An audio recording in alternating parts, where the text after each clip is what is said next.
They say this is a big rich town. I just come from the poet's part.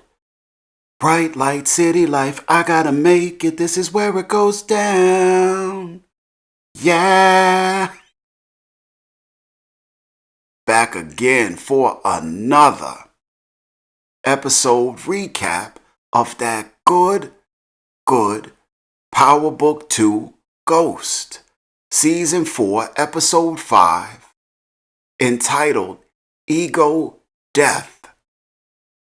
Who they talking about, y'all? Who got the ego that got shattered? Only one person come to mind to me, and that's Kane. And if this title is meant for him, he don't know it yet. But I ain't the smartest ant on the farm, so I'm just gonna stick to recapping and drink tapping. Cheers. I am your humble and most honorable host, Real.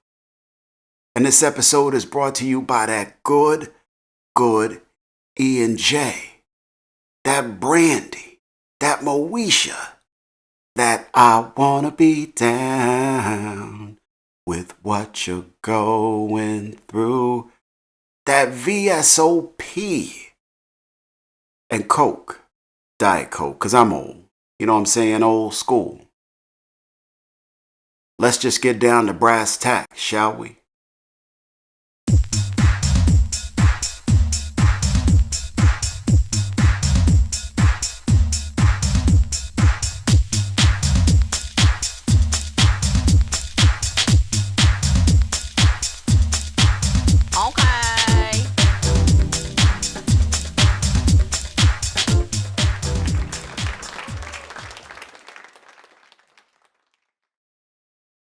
So we start off with Tariq, waking up on the floor like a pimp. Liam girls get down on the floor, Liam girls get down on the floor, like a pimp. My man saw Anya. My man booked Anya. Do they still say booked? Bagged, whatever. Y'all know what I mean. Told y'all I'm old, you know what I'm saying? Old school. He bagged Anya. My man Tariq looked like he got it in last night. Looked like it was one of those nights. One of those nights you feel like getting down. Shots got thrown back. Boots got knocked. You know. My man even got a little crunching munch in. You know, woke up the next morning, clothes was everywhere. Body parts was everywhere. My man was laying there on the floor with Anya feet in his grill. Like, hey, boo. Her shits was in his face like, hello, is it me you're looking for? Her toes got on some old Lionel Richie up in that piece. They was all up in my man grill. Looked like a good time was had by all. He wake up, she getting dressed, about to piece up out of there. You know how the players and the playettes do. On that next morning, ain't no Shirley Murdoch. It's morning as we lay. Ain't no forgetting about tomorrow as they lay. None of that. Cause she wasn't trying to stay. Wasn't trying to cuddle, chit chat, eat, size up, where do they go from here? Lil' sis ain't want none of that. He like, well, at least can I get your number? She like, it was fun and all, but no. Now eventually digits do get exchanged into the phone, you know, when he bring up the next party. And how's she gonna find out where it is if he don't have that number? She piece up out of there. In another part of the Stansfield campus, same time frame, Brayden, Montana, laying up with his Michelle Pfeiffer, his new boo, L.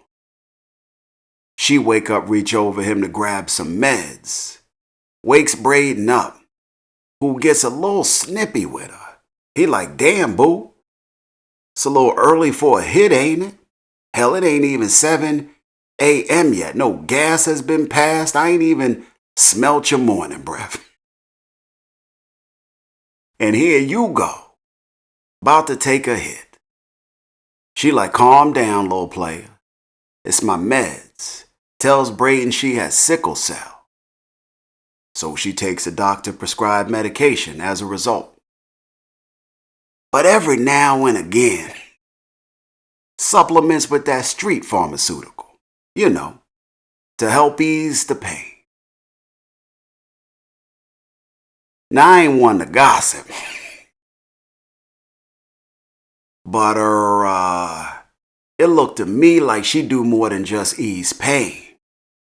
I'm just saying. And she don't give a damn either.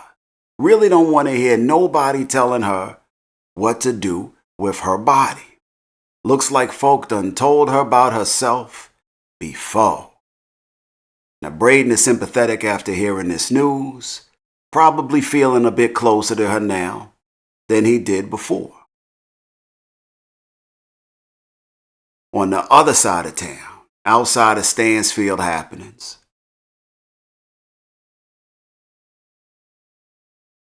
Anya come home from her rendezvous. Her mama waiting at the door. Takes her to task about ditching security last night. She can't have no fun, no real fun. Not with them black shirt and suit combo cats around. Now she ain't nervous or nothing, 'cause Anya grown. She do what she wanna do, But Anya got busy last night. Last thing you want is your mama up in your personal space and you fresh up off some loving. Don't nobody want that. I don't need to explain. Don't nobody want that. She trying to get the hell inside her crib and out that tight little space in the hallway, where no air is circulating or nothing. Anya get to rumbling through her bag looking for her keys. Bag of that coke pops out. Hits the floor like, hello, is it me you're looking for? Anya got a little hello theme going on here. Noma start tripping just slightly as Anya minimizes this little finding, Says she does it just for fun. Got it from an underground party at Stansfield. Didn't even use it. Heads to the door, leaves Noma to her thoughts.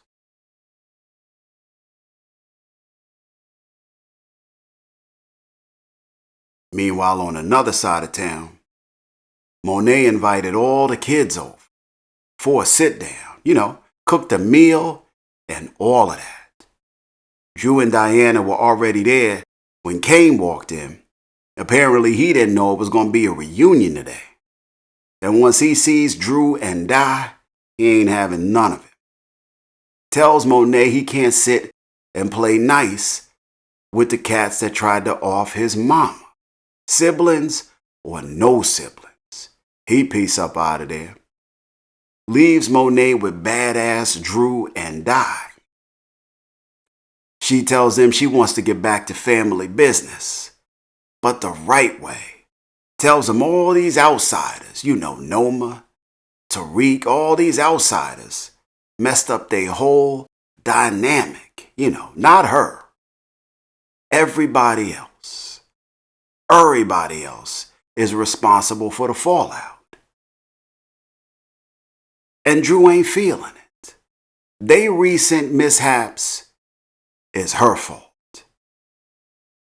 He wants to do his own thing. Tells Monet he blames her for all of this mess.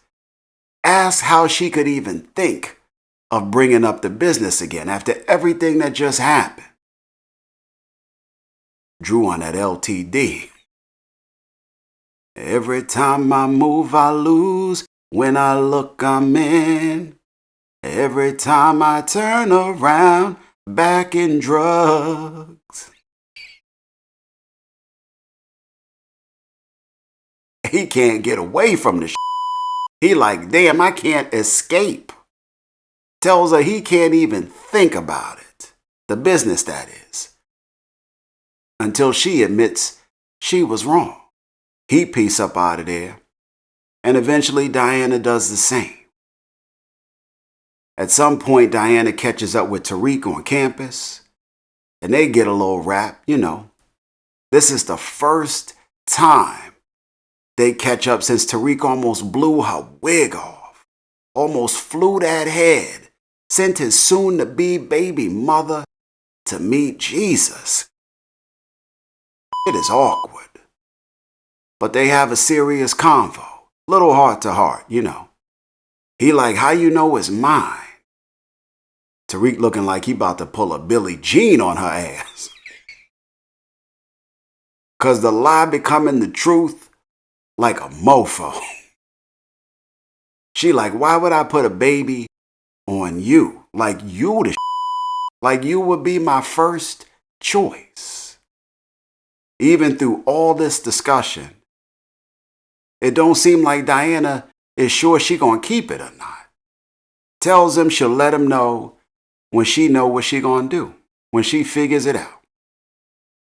It's a rough little conversation for sure, but it could have been a whole lot worse after their whole ordeal.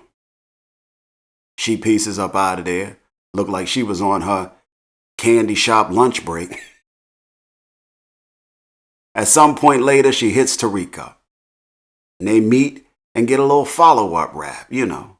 And they both been thinking about this baby heavy. She burning candles with random grandmamas up in church, praying the demons away for her baby's safe passage.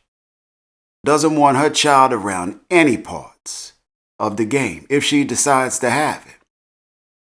Now on the other side, Tariq having thoughts of deadening the old Tariq and becoming the boss, El Jefe, as his way of ensuring that he, his baby mama, and his child-to-be stay safe.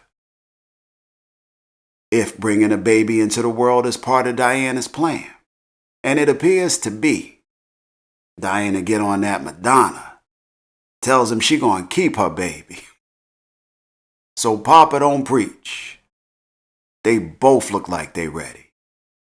And they gonna give this parenting thing a go. Maybe not together as a couple, but as parents working together nonetheless. Co-parenting is what they call it. Some of y'all know what I'm talking about.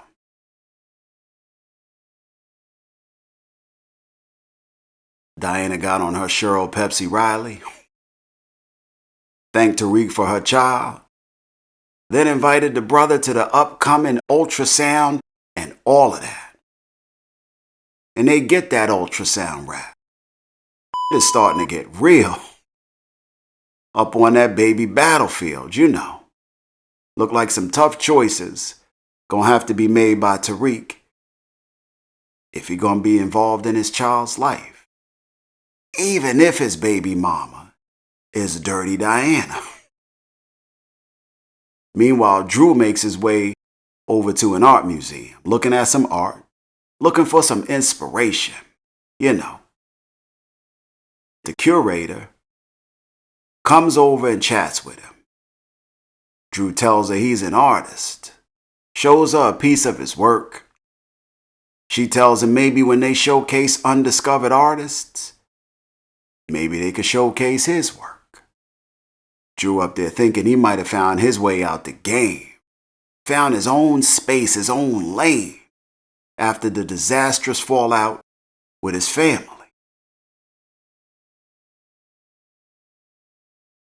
He gets a text from Monet, who asks him to come down to the bar, you know, one of Monet's little spots, for a little chat. He get down there. She's still trying to get Drew in on the business. He still ain't feeling that, or her. Tells her that she had their father put down, and that she messed up the family. He start to piece up out of there. Just then Monet says the magic words. Them words that he wanted to hear. He wanted to hear that it was her fault. And that's what she said. Said that she messed things up. She reaffirms that family is first, but reiterates her need at the moment, and that is to get this business up and running. You know, Monet got to stay fly. You know, she on that 3-6. I gotta stay fly, till I die, You know Monet got to stay fly. He offers her help for a cut, and once he helps her get the business up and running, he's out. She can dig it. Drew tells her they're gonna need some soldiers.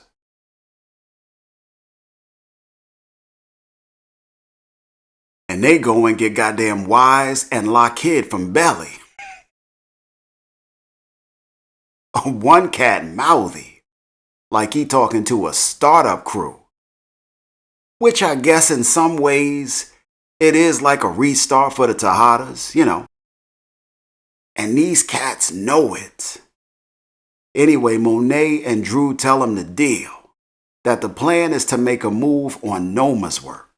On a route that Drew knows will get them back on their feet. Piece of cake. Now, hesitantly, these cats agree to come on board, and as a collective, soon after, they get to making that move on Noma's work. But unbeknownst to them, with Detective Carter in tow. Now, before we got to this point, we found out two things about Detective Carter. That his crew don't like Kamal collectively. My crew can't go for that. No, no can do now. My crew can't go for that. I mean, as a group, it's like a group hate thing happening with Kamal. Now, they say it's because they feel like his brother got him the job. But we find out that ain't half the reason why. And that it ain't hate at all. The second thing we find out about Carter is that Carter about as crazy as a horse with two ticks near his. He up in his place talking to his wife's ghost. Talking about, you seen the chapstick? Denise, you always misplacing the chapstick. You so crazy. No mofo, you so damn crazy. He like, don't wait up for me tonight. Laughing at himself and He about as crazy as Eddie back in the 80s. He's insane.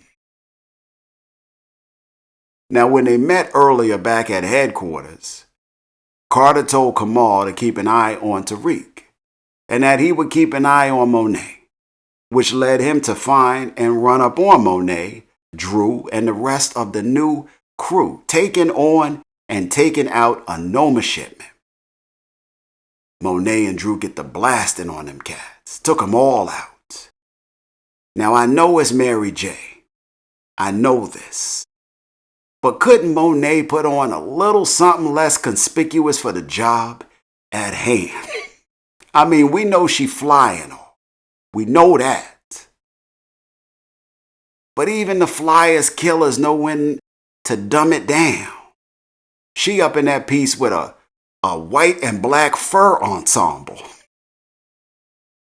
You could spot her bright ass all the way over the bridge in Jersey.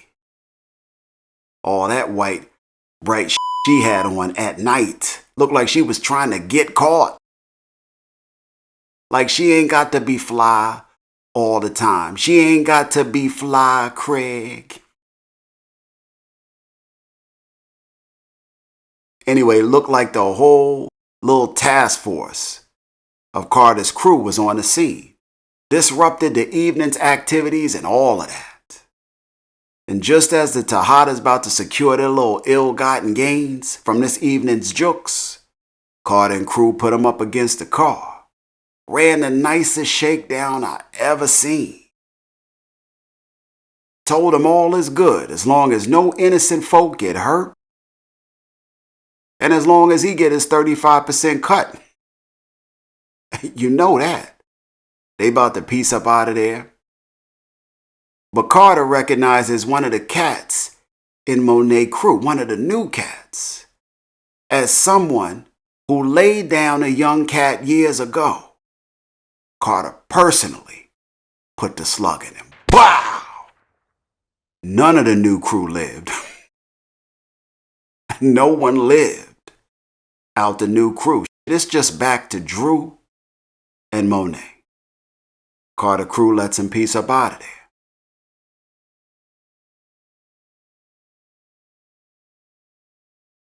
I'm down to nothing in this cup, y'all. I got to re-up. Give me a second. I like to rip off mics and clock up dice that roll funny, getting blunted off somebody's whole money. Honey's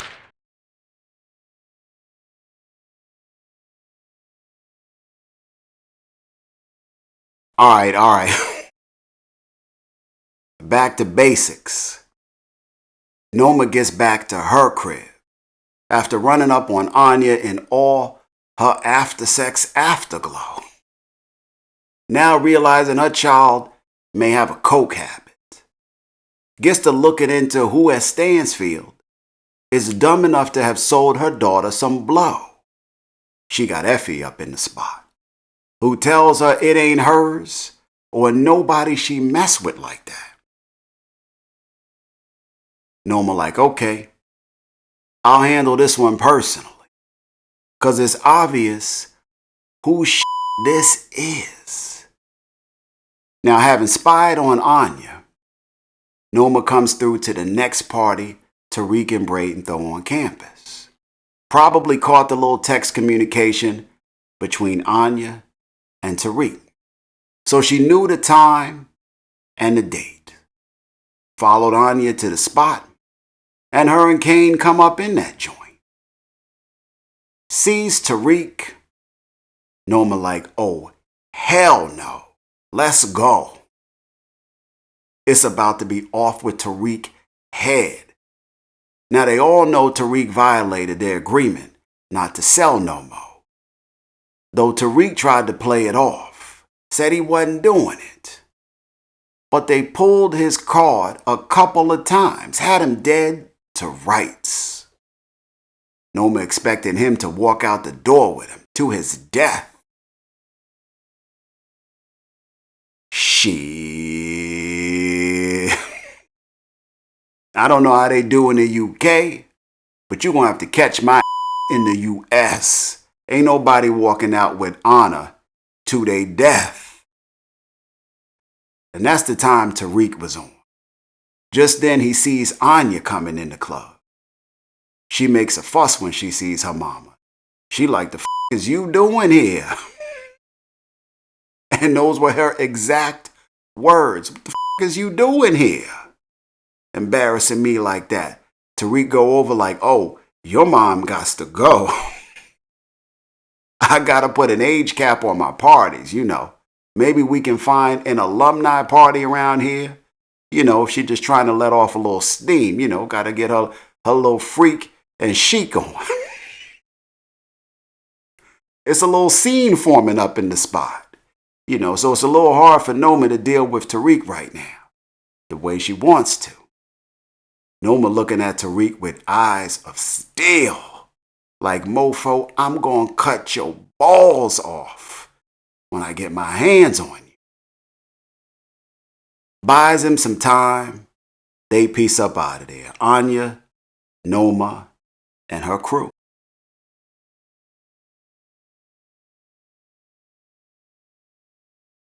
Now, having dodged that bullet, Tariq looking around for Brayden, you know, to let him know the deal of what just happened, because Brayden missed it.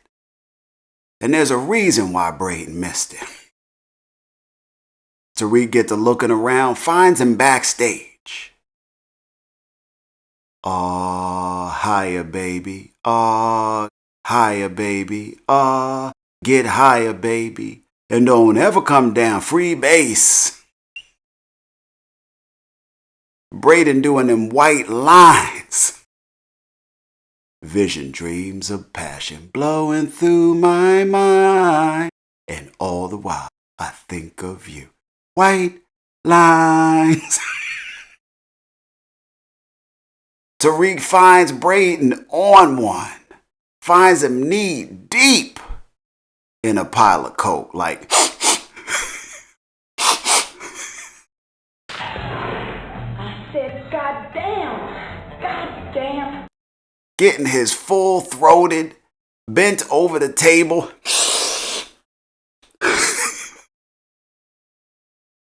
Sort and sniff on.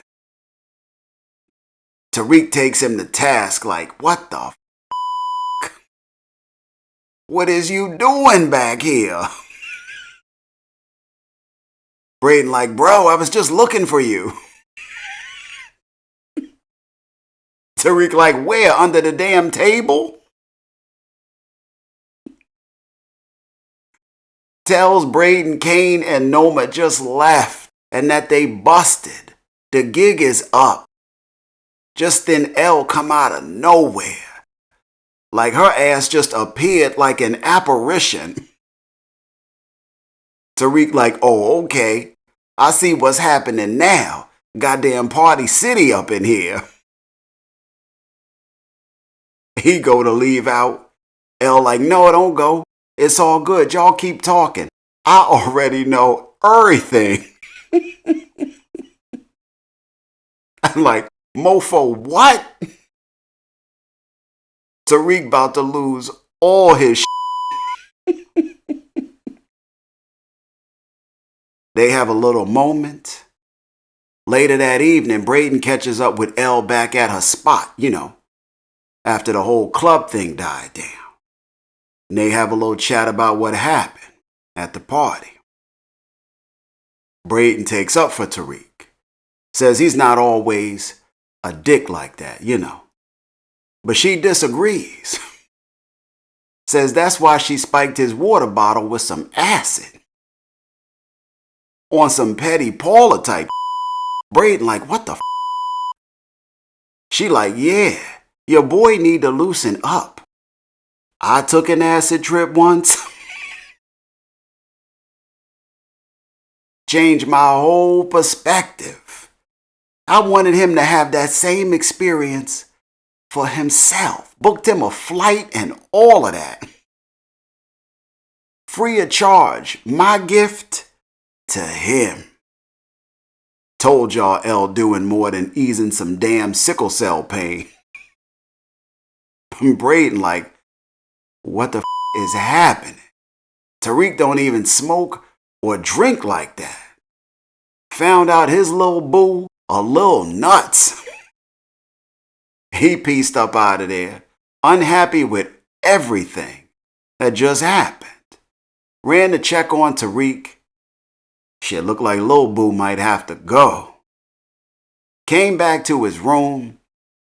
Tariq was clucking up in that joint like Smokey on Friday.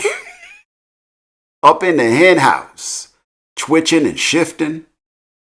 After his weed was laced with LSD.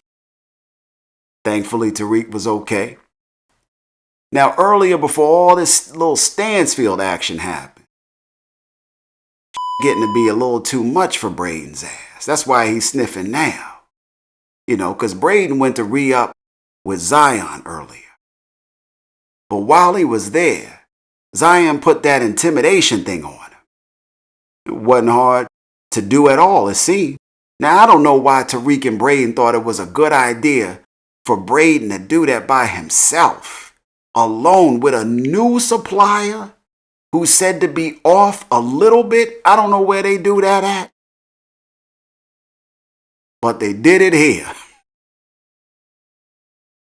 Zion told Brayden he couldn't work with cats he couldn't trust.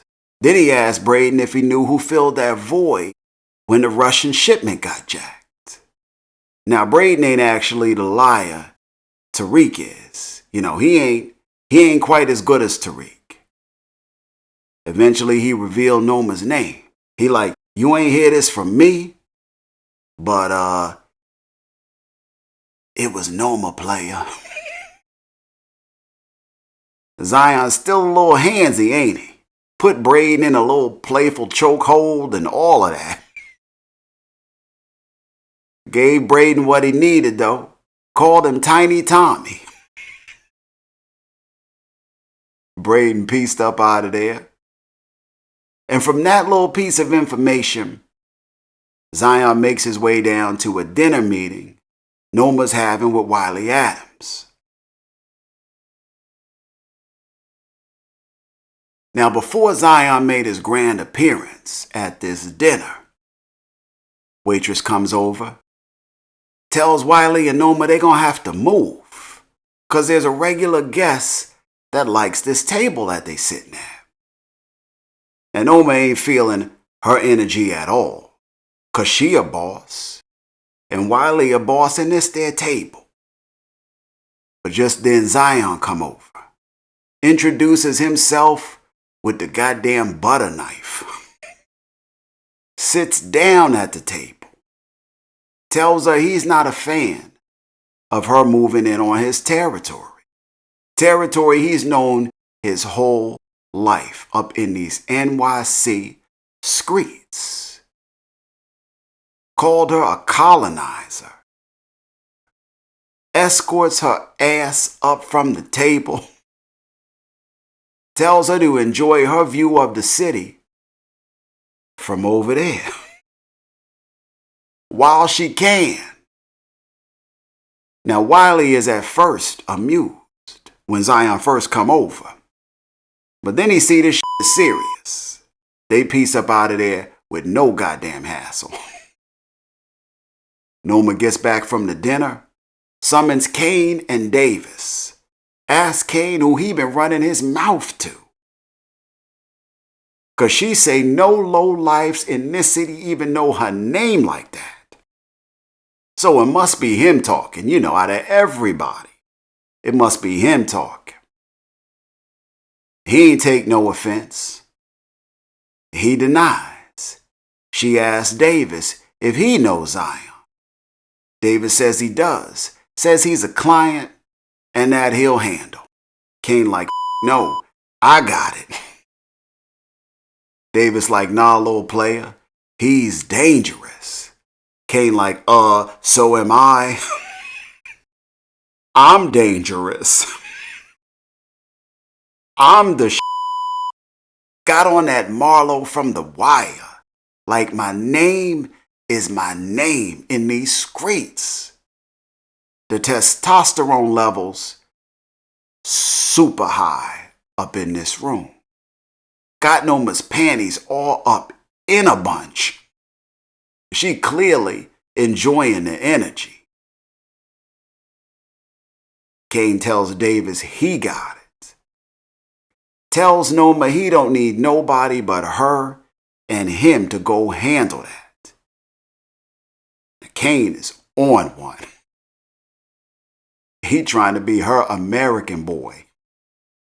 Liking this American boy, American boy.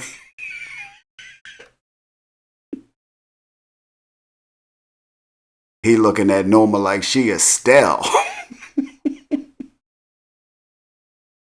Kane moving like he on the wings of love up in this.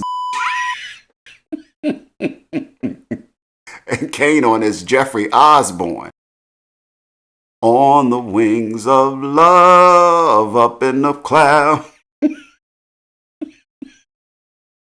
Don't know what the Kane doing. He on the wings of love like a mofo.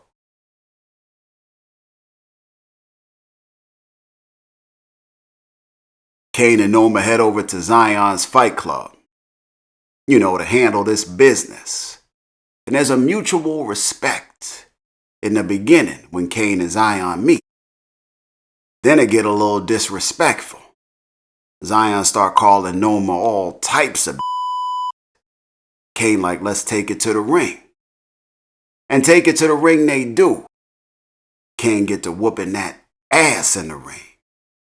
Then Zion got on some old sucker shit. Somebody handed Zion the brass knuckles. Got a hit in or two. Soon as it was known, Mr. Cut That Zero, get with this hero, Mr. Play It Only at Night, keep rising to the top, Doug E. Fresh, as the referee stopped the fight, announced Kane as the winner. Kane and Noma peace up out of there. He tells her she don't need nobody but him. He like, you good when you in my city. You know, they walking out of there victorious, feeling good. Kane like, you don't need no security. You don't need no money. You don't even need a bath when you with me, boo. Now, while that may have felt good to Noma at the time, at a time later, Davis come over. Gave her an update on his meeting with Wiley Adams. She gave him a glass of wine and an update on how that ass move.